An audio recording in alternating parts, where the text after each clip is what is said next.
welcome. I mean, you have been nominated for, I think this is the fourth time you're nominated, you've already won thrice. There's a question that why don't you celebrate those wins in a big way like normally people do?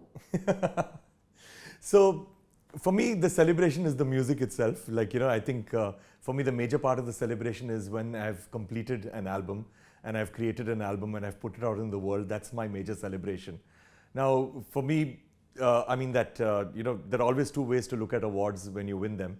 One is, of course, vanity, that, yay, I won this award and I'm better than everybody else, which I believe is the wrong way to look upon an award.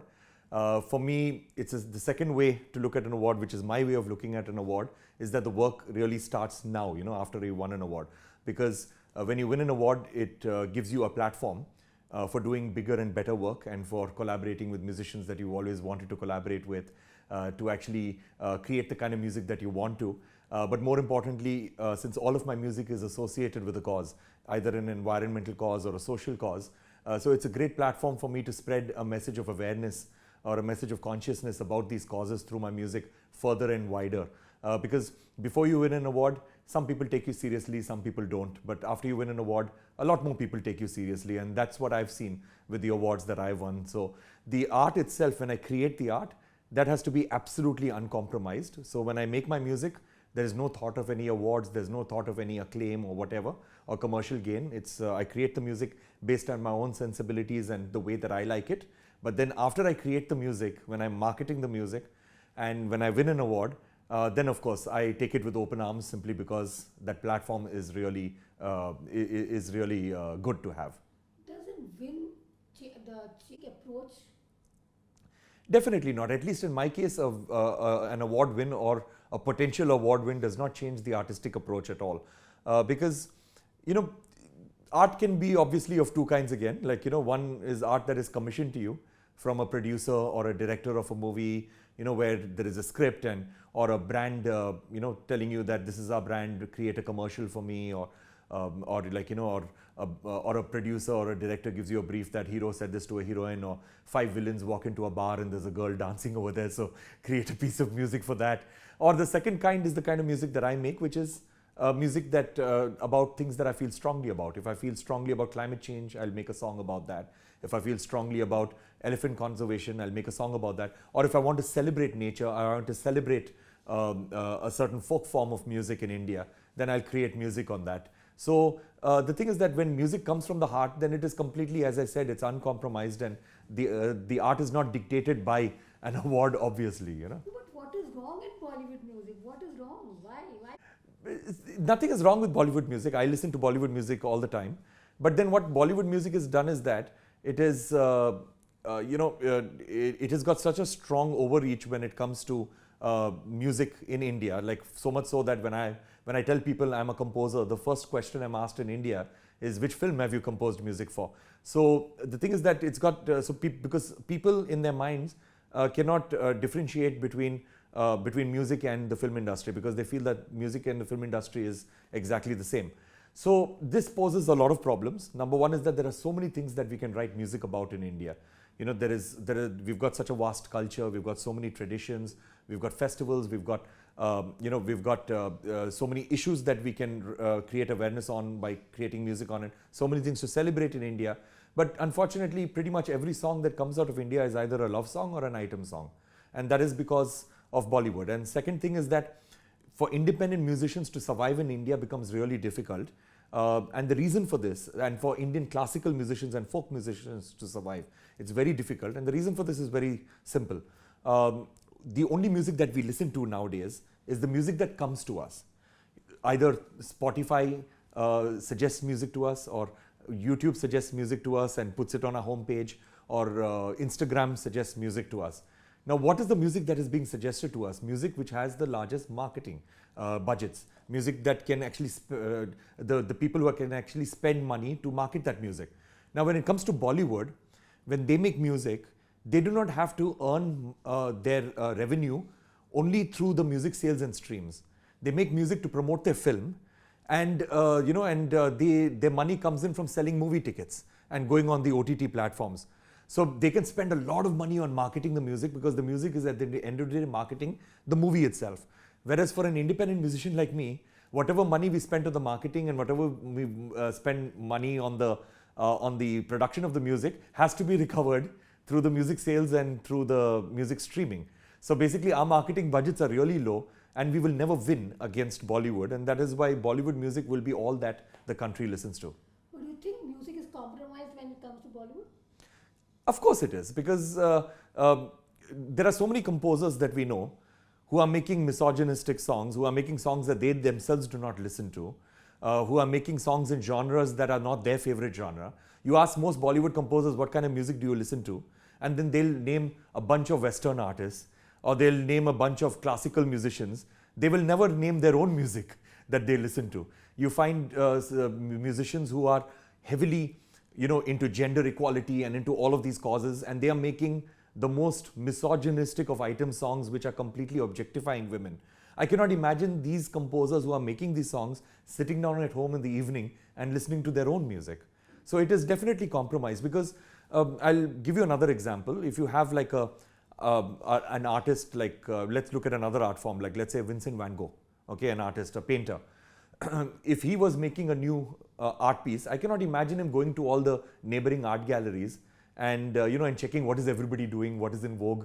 Let me do something similar to that. He's going to dig deep into his own heart, and he's going to create a piece of art which defines him as a personality. Now, if I wanted to know what kind of a person he was, I'm not going to read a book about him. I'm going to look at all of his art, and I'm going to define what kind of a person he was based on his art. Whereas in India, when it comes to music, that just does not happen. In the West, you listen to an Adele song, you know what kind of a person she is. You listen to a Britney Spears song, you know what kind of a person she is. Michael Jackson, or anybody, or Sam Smith. You listen to all of their music, you know what kind of a person they were. But in India, our music is not defining us as people. Very loaded statement. You have inspired many with your music blended with environment causes. What role, according to you, does music play in addressing climatic change?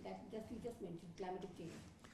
So I believe with all the problems that we face on our planet, science is a very, very important part of, and the scientific community becomes extremely important in figuring out what the problems in our world are and what the solutions to those problems are. I think the scientific community is really good at that. But the biggest mistake that our policymakers and the scientific community does is the scientists itself who communicate those problems to people. And they are very bad at communicating things, because you show analytics, you show data, you show statistics to people, it's not going to change their behaviors at all, because right now what is needed is behavioral change. And it's not going to change anybody's behavior, because it's not going to have an emotional connect with people. Whereas what is needed is for artists, and in my case musicians, and I believe that music is the best art form, at least in my mind. What is needed is for musicians to collaborate with the scientists and take their complex ideas and thoughts and to simplify it through the emotional language of music, so that you're hitting the hearts and souls of people. And when you hit their hearts and souls through concerts or through music that you create, through music videos, through art forms, then basically that will actually inspire people to bring about change. Because everybody talks about changing the world, but people very rarely talk about changing themselves. And I believe music can be that catalyst to speak to people and to communicate to people, how all of us can be the change that we want to see in this world. What is that advice you would give to aspiring musicians who want in there? So, if you're talking about an Indian musician and an Indian young musician, I would say that most musicians are looking for global recognition. They want to be, they want their music to go all over the world. And the biggest mistake that everybody makes, the biggest misinformation that everybody has, is that in order to have global recognition, you need to sing in English, you need to do Western forms of music, you need to do Western hip hop and things like that, which is absolutely not true. Because the people who have gotten global recognition all over the world are only the Indian classical musicians and the traditional musicians, like Pandit Ravi Shankar, Pandit Hariprasad Chaurasia. You see the concerts that they do outside, or Pandit Vishwamohan Bhatt. It's basically a very eclectic audience. It's not just the Indian diaspora. It is people from all over the world. Even Ustad Ali Akbar Khan, or even Anushka Shankar, all of them, Aman and Ayan. I mean, the concerts that they do are absolutely amazing over there. And if you look at even the folk musicians, like recently 2 weeks back, I did this concert in Bikaner, and and then I went to a couple of nearby villages to meet the Mangania musicians, the authentic folk musicians. And I met these musicians, a bunch of them, and I was talking to them, and it felt like they, or rather, I judged that, that these are people who have probably never left their village. They don't even know what it is like to be outside the village. And then suddenly one of them shows me their passport, and their passport is this thick, like 4 or 5 books stapled together. And then I'm like, what? And then they say, yes, sir, we are always traveling. Every year we do about like 20 to 25 countries. We travel and we do concerts. Then I'm like, you travel more than me? I mean, this is amazing. And then you realize that we are not appreciating these people, and these people are traveling around the world, and they are making a name for themselves, and they are taking Indian music across the globe. So I believe that if you want to be a successful musician, then what you need, if you want to be a successful musician, what you need to do is that you need to dig deep into your own heart. You need to dig deep into your own roots and figure out what is it that makes you uniquely Indian, and or what is it that makes you uniquely yourself, and create music based on that, and everybody will appreciate you all over the world. Great, this is like, and we don't even Yeah. report about What it. they They plan. come, Yeah. What do you think? How do you think music has changed over the years? So music has changed by leaps and bounds through the years, and I believe that this is a function of the way that music is consumed by people. Now in the past, like 60s, 70s, 80s, 90s, there were cassette tapes, then we moved to CDs. So when we had cassette tapes, what would happen is that people would make albums, and people would listen to albums, and people would listen to music on radio. So what would happen is that you could actually create songs which are aesthetically beautiful, and you could trust that people would listen to it a few times, and then they would like it after a few times. So there are a lot of songs in the past that the first time when you listen to it, you like it, but it's not something that that you absolutely love. But then it grows on you, and it takes time. And when it takes time to grow on you, it stays in your mind forever. A lot of times this happens with A.R. Rahman. That A.R. Rahman, it's very rare that you listen to a song of his and you like it immediately. You listen to it a few times, and then you absolutely fall in love with the song. So in the past, we had that opportunity to listen to songs repeatedly, because people would buy cassettes and they would listen to the cassettes repeatedly, or the CDs repeatedly, and they would keep that in the library, and they would listen to it for the rest of their lives, because it would be part of the library, just like how you have books in your library. Then after that, what happened is that it moved into MP3s, where people would buy MP3s, and then the album concept died out, and then it would become single pieces of music. But now it's gone into streaming. Now when it has gone into streaming, there's no pride of ownership, because you're not buying anything, you're just listening to stuff for free, and it's volatile. It just comes through your phone and it goes away. So it's not like it's even stored in your phone. So there is no ownership. There's no pride of ownership that we have this piece of music with us. So what happens is that when you're listening to a piece of music on YouTube or on Spotify, then you listen to that piece of music, and then you've got related music that your second eye is on, And if the piece of music that you listen to, if it does not captivate you in the first 5 seconds, then you're going to go to some other piece of music. So now all music that is created in melodies which almost sound like nursery rhymes. So that people can get the melody in their head immediately, like for example, Tauba, Tauba, or any of the hits, So they are made like nursery rhymes, so that the first 5 seconds really gets you, and then you get hooked onto the song. Now when a song enters your mind very quickly, it leaves also that quickly. And that is the reason why for the last 5 years, I can say this with full conviction, there's not a single song that has been created that will stand the test of time, that you will like forever. And that is because of this, because of the consumption method of us listening to music that is dictated the way that musicians are creating music in the mainstream, and because of this we will not have timeless songs. Are they creating or they're packaging? The thing is that we have to look at, in our Indian mainstream music, we have to look at the fact that, and we have to be realistic, that music at the end of the day is a promotional medium for movies. That's all it is. It's not an art form within itself, in my opinion. It is basically a marketing tool, and that's the reason why producers felt that, that okay, if we have to market the movie with a song, then first we have to create a song. Then after that we have to take a couple of options and approve a song. Then we have to popularize the song. And then after popularizing the song, hopefully that popular nature of that music will promote the movie. So how do we do a shortcut in this? The shortcut is that let's do remixes. Because in remixes, the song is already popular and it's got a nostalgia value associated with it. So let's just do remixes and package that. So basically a lot of the music that is created for the film industry and mainstream India is packaged music. And in fact, I was speaking to a very, very famous music director a few days ago, and he was telling me that he creates, nowadays you have to create 3-minute songs, that's what it said, 2.5 to 3 minute songs. And he said that when he creates a 3-minute song, he creates it as 3 reels. So basically, it's like reel number 1, reel number 2, reel number 3, and that is what makes your 3-minute song.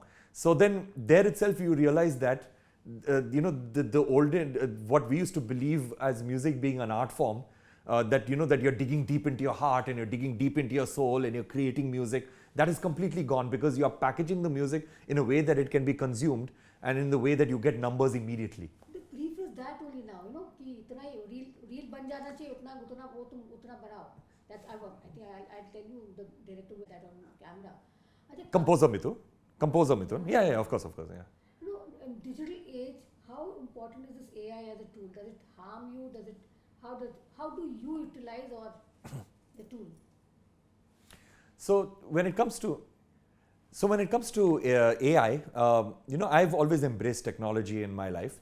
I've always loved technology. Now I'll give you an anecdote. Now in the early 2000s, there was something known as VSTIs that had come out, virtual instruments they're called.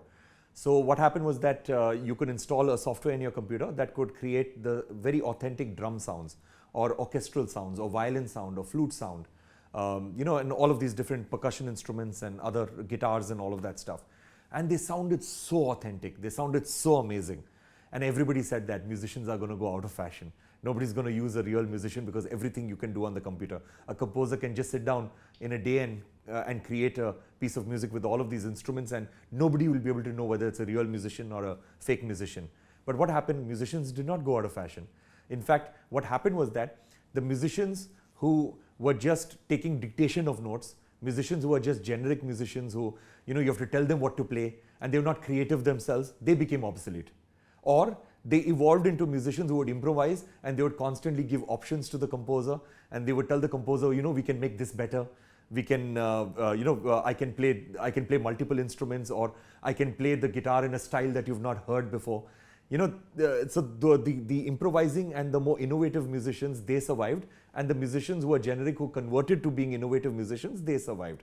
And of course, they thrived at the end of the day. Even today, everybody uses real musicians, even though the option is there.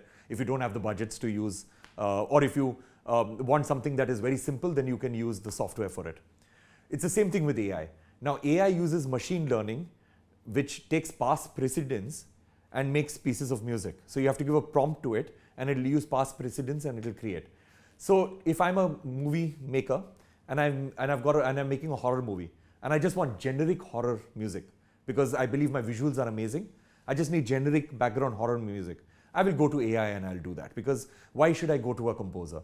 A composer will give me a piece of music. If I need another option, it'll take 3 or 4 days for him or her to send me the music. AI, I'll get 10 to 11 options within 1 hour. So I'll go to that, and that's fine. Those jobs should go to AI because that's simple, generic stuff. Or I'm making a comedy movie and I just want simple music in the background, I'll go to AI. But where musicians will be needed and composers will be needed is when you need to do something which does not have any past precedents, where you have to break genre boundaries, you have to break the boundaries of what music can be done, like what Hans Zimmer does constantly, like Christopher Nolan's score for Oppenheimer done by Ludwig Göransson, where he used the violin in a way that has never been used before, or like the Dark Knight soundtrack where they actually used a bow on a saw, to get the tone of the thematic music for the Joker. That is where musicians and composers will shine, where you are doing music without any past precedents and you're breaking boundaries. So all generic composers, what AI will do is that it will push all generic composers to start being far more innovative and create music without past precedents. And I think that's a challenge we all should take. Just reading, Rahman mentioned the GOAT Life and the one who Phil Office could not qualify for the Grammy, and you have been a winner because there are certain criteria you didn't meet. So what is the criteria you're talking about that does not meet, and he missed out on two of these nominations or whatever that he was supposed to set for the nomination? So what is the basic criteria for somebody wants to set? So can you just give me some points on that? So I won't be able to comment on what Mr. A.R. Rahman said about his films. But the criteria is very simple. It has to be released from a particular date to a particular date, which is exactly 365 days. It has to be released between that particular period. Second thing is that if AI forms the main component of a piece of music, then that is not eligible for the Grammys. It has to be created by a human being. But if there is some amount of AI used, and the prompts are given by human beings, and a human being has done a lot of the dressing up of the song and things like that and has contributed a lot to it, then the human being can be eligible for a Grammy. But the thing is that if it is mainly created on AI, that is not eligible. Have we finally reached the global? You all have made names for yourself, but generally, when Hindi film music or Indian film music, like Triple R managed to get an award for music, you think we have managed? Are we being noticed on the global platform, especially the common, the popular music I'm talking about? Absolutely not. Because the thing is that if you look at a Bollywood composer or you look at a Bollywood singer, they perform all over the world. They perform in places like Moscow, all over America, all over Southeast Asia, Europe, Australia, Africa, everywhere. And everywhere they're able to fill up complete auditoriums. They're able to fill up complete halls or stadiums and all of that stuff, get a large number of audience. But who shows up for these shows? It's only the Indian diaspora. Nobody else, not a single other person shows up for these shows. Whereas when it comes to the classical musicians, it's the exact opposite. When it comes to Pandit Ravi Shankar, I've seen numerous of his concerts in America, even in Europe. When you go to his concerts, or even Pandit Hariprasad Chaurasia or Pandit Vishwamohan Bhatt, you'll see that the concert, the demographic of the audience in that concert is very representative of the demographic of the city itself. So if it's an 80% Caucasian population, there are 80% Caucasians in the theatre, which is quite amazing that they have actually broken cultural barriers. Now, when it comes to Bollywood, people say that, oh, Bollywood is all over the world and we see all these videos. But Bollywood is actually treated as a joke. Like when you look at it, when it comes to the music, the thing is that, like for example, people will dance to a particular song and they'll make these funny videos.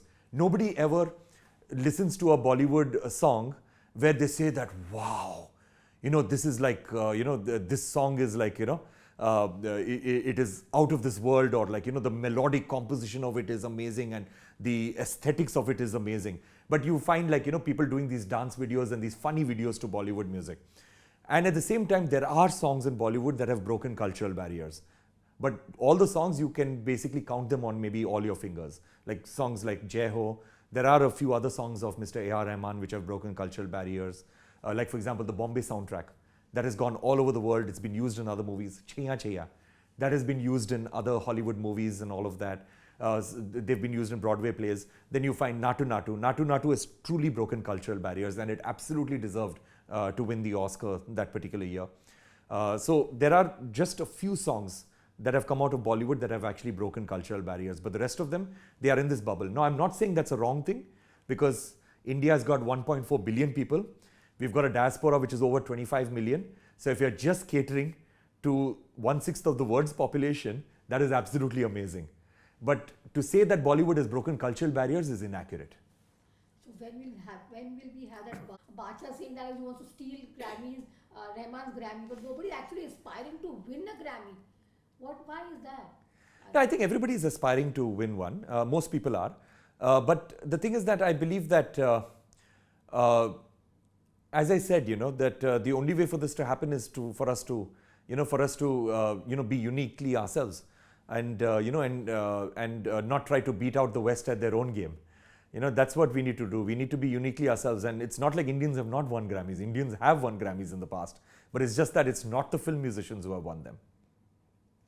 When suppose अगर कोई आके आपको बोला कि मेरे film के लिए गाना कंपोज करो, तो क्या जवाब होगा?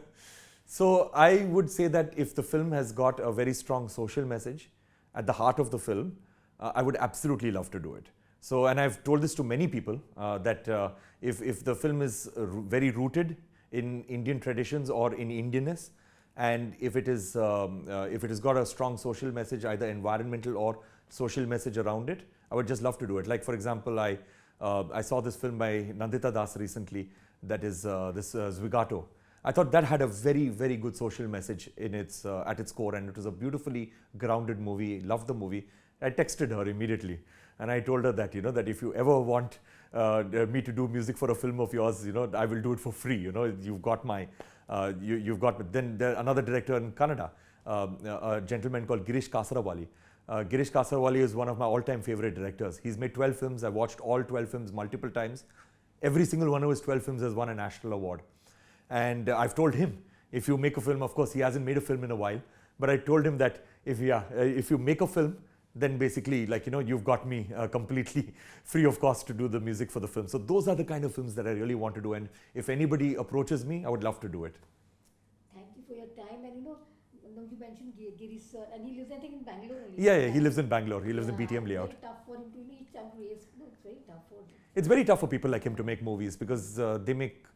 And his are the movies which are appreciated all over the world, but we don't appreciate it. So it's the same thing. I think we are sorted, yeah. Thank you for your time. Thank you so much. And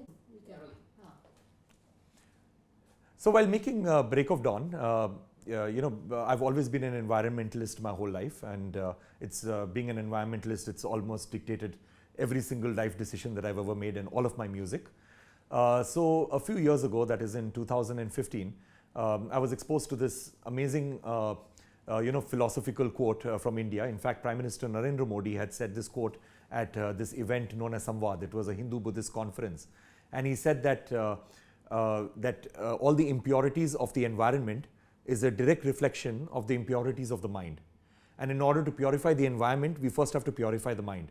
So after Prime Minister Modi quoted that, I immediately started researching it, and I realized that it's very, very prevalent, this particular philosophy, within Hinduism and Buddhism. And I started studying it. And then I realized that the best way to tackle the problem of mental health, which is very important because whenever we are trying to tackle the environmental issues and social issues, I believe that we are only symptomatically trying to cure these problems. If you want to go to the root of the problem, the only way to do that is to create a more compassionate society. And the way to create a more compassionate society is to take care of the global burden of mental health.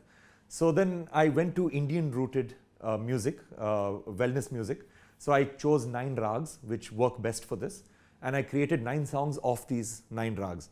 And but of course, in a very focused manner, I worked on it in the last 1 year, and I created the album Break of Dawn. Now I wanted to have a lot of scientific backing for this, so I reached out to universities and institutes all over the world, in particular Stanford Global Health in the United States. And Stanford Global Health and Stanford School of Biodesign, they gave me a beautiful citation congratulating me on the album and saying that this album addresses the burden of global burden of mental health rather, and through Indian-rooted wellness music. And I'm going to be collaborating with them and collaborating with other institutes all over the world. And the end goal is that we want to have enough evidence and enough statistics and enough data so that we can go through the regulatory mechanisms so that doctors can actually prescribe this music, Break of Dawn, to patients, just like how they would prescribe physiotherapy or medicines. Because everybody knows that music has got a very strong therapeutic effect, but we do not have the data to prove it. And if we do not have the data to prove it, it cannot be prescribed legally. So that is why I want to have the data, and that is the end result, that we should get music to be actually prescribed so that music does not remain just an entertainment medium. It has got a very strong purpose of making this world a better place. Thank you. Thank you. So much.